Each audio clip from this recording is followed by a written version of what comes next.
Actually हमारे course में कुछ स्टूडेंट ऐसे भी आए हैं जो फॉरेन से एक्सपोर्ट इंपोर्ट का बिजनेस, ग्लोबल मैनेजमेंट जैसे कोर्स करके आए हैं।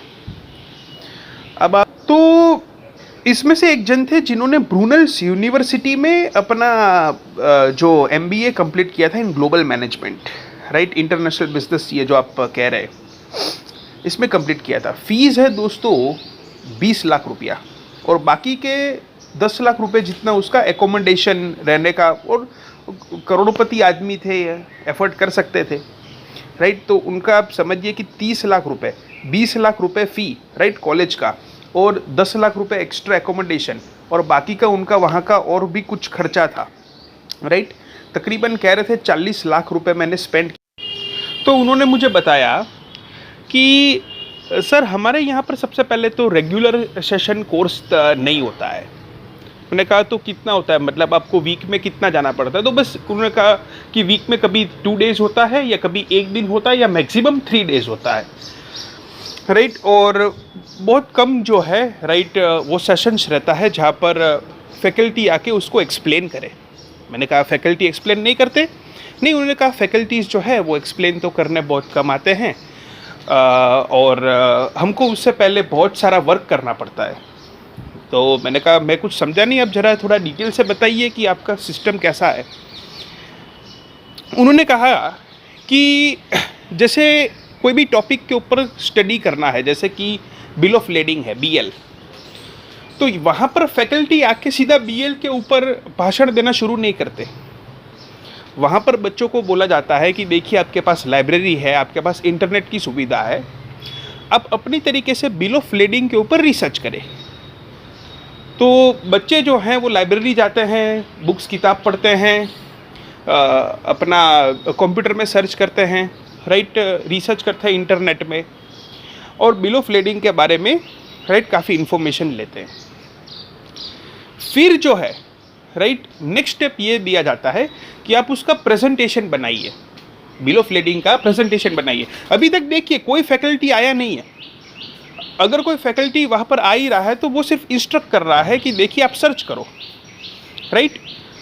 तो वहाँ पर कोई अभी एक्सपर्ट नहीं आया है। इस स्टेज पे आपको बोला कि भाई आप प्रेजेंटेशन बनाओ। अब बच्चों को पता ही नहीं है कि बीएल जो है क्या है। उन्होंने इंटरनेट से पढ़ा, यूट्यूब से सीखा, लाइब्रेरी से सीखा, और उसका प्रेजेंटेशन बनाया। जो प्रेजेंटेशन उसकी कॉलेज में देते हैं, राइट, अलग अलग स्टूडेंट अपना अलग अलग रिसर्च करके आते हैं, और वो प्रेजेंटेशन वहाँ पर देखा जाता है कि ये बच्चों ने क्या बनाया।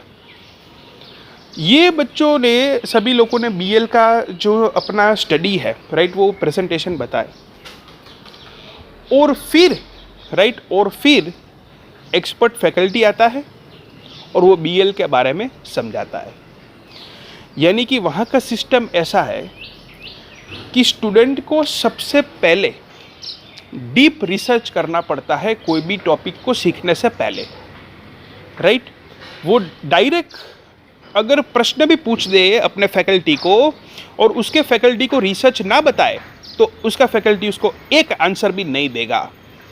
जैसे उदाहरण के तौर पे वो टैक्सेशन का कोई प्रश्न पूछते हैं और उसकी रिसर्च नहीं है, उसका प्रेजेंटेशन नहीं है, उसकी स्टडी नहीं है, उसको कोई रिस्पॉन्स ही नहीं मिलेगा। तो मेजॉरिटी ये इंडियन लोग जब फॉरेन कंट्री में जाते हैं, राइट, तो प्रॉब्लम क्या होता है कि उनको एक स्पून फीडिंग की आदत होती है, राइट। क्योंकि हमारी स्टडी कैसी है, सारी हमारी स्टडी कॉलेजेस में ऐसी है कि जहाँ पर सबसे पहले फैकल्टी आते हैं, वो अपना पूरा स्पीच देते हैं, अपना पूरा पीपीटी बताते हैं। मतलब हम जो पहली बार स्टडी करते हैं, राइट, वो स्टडी करते हैं। एक हमारी रिसर्च कभी नहीं होती, हमने कभी रिसर्च में एफर्ट नहीं डाला है। जबकि वहाँ पर सिस्टम उल्टा है। वहाँ पर क्या सिस्टम है कि आपको डीप रिसर्च करना पड़ेगा, और हमारी रिसर्च की आदत है ही नहीं। हमारी तो स्पून फीडिंग की आदत है, हमको तो एक एक चीज़ सारा मुंह में डाल दे, इस तरीके का एजुकेशन चाहिए। इसलिए आप जो है, राइट, थोड़ा हैबिट डालिए कि आपको जो भी प्रश्न है, राइट, पहले आप गूगल, यूट्यूब में अपनी तरीके से सर्च कर ले, राइट, अपनी तरीके से एक्सपोर्ट इंपोर्ट गुरु की वेबसाइट में भी आप सर्च कर ले। और राइट, एक तरीके का सर्च इंजिन है कि जहाँ पर सभी लोग जो है अपना एक्सपीरियंस शेयर करते हैं। तो जैसे आप अगर गूगल में सर्च आउट करोगे right of in export import, तो उसमें मेरा आर्टिकल सबसे पहले आएगा, राइट। सो गूगल अल्टीमेटली जो बेस्ट चीज़ है वो निकाल के देता है, लेकिन वो पर्याप्त नहीं होता। कभी कभी लोग ऐसा कहते हैं कि भाई गूगल से नॉलेज ले लिया, पर्याप्त हो गया। पर्याप्त नहीं होता, फिर आपको फर्दर मेंटरिंग की ज़रूरत पड़ती है। लेकिन अगर आप पहले प्री रिसर्च थोड़ा करोगे, राइट, उतना आप एफर्ट्स थोड़ा डालोगे, तो आपके ग्रोथ के लिए बेहतर होगा। क्योंकि जो बड़ी लेवल की कॉलेजेस है, चाहे आप IIT IIMs की बात कर लो या फॉरेन कंट्री की टॉप 20 स्कूल्स की बात कर लो, वो अपने बच्चों को यही सिखाती है कि आप आत्मनिर्भर कैसे बन सकते हो नॉलेज गेनिंग में, राइट। आप कैसे अपने आप नॉलेज को एक्वायर कर सकते हो, ताकि फ्यूचर में आपको अपने आप आगे बढ़ सको, आप ओवर डिपेंडेंट किसी के ऊपर ना रह जाओ, राइट। यही चीज़ वहाँ पर फोकस करके सिखाई जाती है, और इस चीज़ को ही हमें समझ के अप्लाई करके आगे बढ़ना है। काफ़ी लोगों को कोर्स का मतलब भी नहीं पता है। लोगों को ये लगता है कोर्स का मतलब लाइव वीडियो होगा या लाइव क्लासरूम होगा, ऐसा सेशन होगा। ऐसा ज़रूरी नहीं है दोस्तों। कोर्स का मतलब ये है कि आपको एक दिशा दी जाए, एक डायरेक्शन दी जाए, जहाँ पर आप अपने लक्ष्य तक पहुँच सको, यही कोर्स है। फाइनली दोस्तों, मैं नेपोलियन हिल की बात जो है आपको बताऊंगा कि उन्होंने क्या कहा है। उन्होंने ये कहा है कि एजुकेटेड मैन वो नहीं है कि जिसके पास कितना नॉलेज है या कितना नॉलेज से भरा उसका दिमाग है, राइट। एजुकेटेड मैन वही है जिसको ये पता है कि नॉलेज कहाँ से एक्वायर करना है राइट टाइम पे, राइट। तो अगर ये आपकी रिसर्च स्ट्रॉन्ग होगी, आपकी एनालिसिस स्ट्रॉन्ग होगी, राइट, तो आप यकीन मानिए दोस्तों कि आपको इतने पैसे जो आज लोग खर्च कर रहे हैं अलग अलग कोर्स, इतना पैसा खर्च करने की ज़रूरत ही नहीं है अलग अलग जगह पे इंस्टीट्यूट्स में कोर्स में एक्सपोर्ट इंपोर्ट बिज़नेस को सीखने के लिए।